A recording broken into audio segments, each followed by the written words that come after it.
नमस्कार, मैं हूं आरस पांडे और आप देख रहे हैं गिरिडीह का सबसे तेज न्यूज नेटवर्क द समाचार वाला। तो चलिए बढ़ते हैं आज की खबरों की ओर।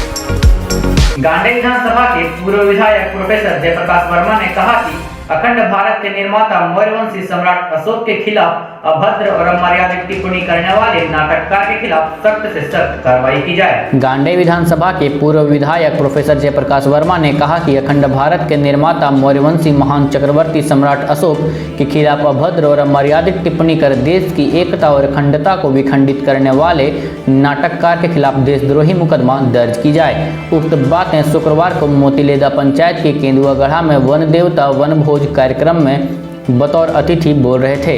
कहा, सम्राट अशोक ने अखंड भारत पर एक छत्र राज किया था तथा उन्होंने संपूर्ण भारत मतलब पाकिस्तान, अफगानिस्तान, नेपाल, बांग्लादेश, भूटान, म्यांमार के भूभाग पर विस्तृत एवं विशाल साम्राज्य उस समय से अब तक का सबसे बड़ा भारतीय सम्राट था।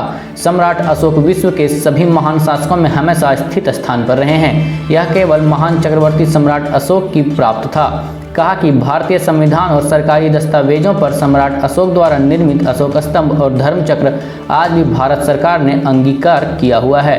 ऐसे व्यक्ति के खिलाफ बयानबाजी निश्चित रूप से देशद्रोही की श्रेणी में आता है। इसके पूर्व विधायक वर्मा ने कहा कि आगामी 27 जनवरी को भंडारो स्थित डॉक्टर जगदीश प्रसाद कुशवाहा की पुण्यतिथि में शामिल होकर उसके सपनों को साकार करें। इसके लिए क्षेत्र में लोगों के बीच आमंत्रण कार्ड वितरण कर लोगों को पहुंचने की अपील की जा रही है।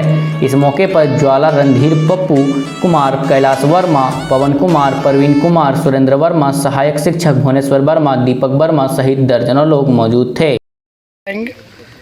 मैं बताना चाहता हूँ कि पूरे भारतवर्ष के चक्रवर्ती महान सम्राट अशोक के बारे में हर एक व्यक्ति जानता है, देश का बच्चा बच्चा जानता है। हमने इतिहास के पन्नों को पढ़ा है, उनकी उदारवादी नीतियाँ, उनके द्वारा जन कल्याण के लिए किए गए कार्य, उन्होंने पूरे भारत देश में सड़कों का जाल फैला दिया था और पथिकों को समस्या नहीं हो तो जगह जगह पर यात्री शेड जो भारत में आज देखने को मिलता है, तो सम्राट अशोक जी ने 2300 साल पहले इस चीज़ को साकार रूप में उतारा था। सड़कों के किनारे कुआं का स्वरूप उतारा था, जनता के लिए कोई तकलीफ ना हो, कैसे रह रहे हैं कैसे नहीं रह रहे हैं, तमाम चीज़ों को उन्होंने उतारने का काम किया। बहुत ही एक लोकप्रिय और उदारवादी राजा के रूप में वो विख्यात हुए थे और उसी के कारण से भारत जब बना, आज हम देख रहे हैं आज़ादी के बाद भी जो अशोक स्तंभ जो लिया गया है, उन्हीं के द्वारा जो प्रचलित जो चिन्ह था, वह चिन्ह को भारत के संविधान ने भी अडॉप्ट किया, माना भी। पर दुर्भाग्य तब होता है जब इतने बड़े महान राजा के बारे में एक छुटभइये साहित्यकार कह देते हैं कि वह जो है उसकी तुलना औरंगजेब से करते हैं। औरंगजेब तो लुटेरा था, इस देश में हमारे तमाम सांस्कृतिक चीज़ों को नष्ट कर रहा था, कत्लेआम करता था। परंतु जस्ट इसके उल्टा सम्राट अशोक जी ने तो कभी भी किसी जनमानस के सामने हानि ही नहीं पहुंचा, उनके कल्याण का काम किया। अरे वो तो एक बड़े योद्धा थे, बड़े वीर पुरुष थे और उनका योद्धा और उनकी ताकत इतनी क्षमता इतनी मजबूत थी, जिस क्षमता के बल पर उन्होंने बड़े बड़े युद्ध किए।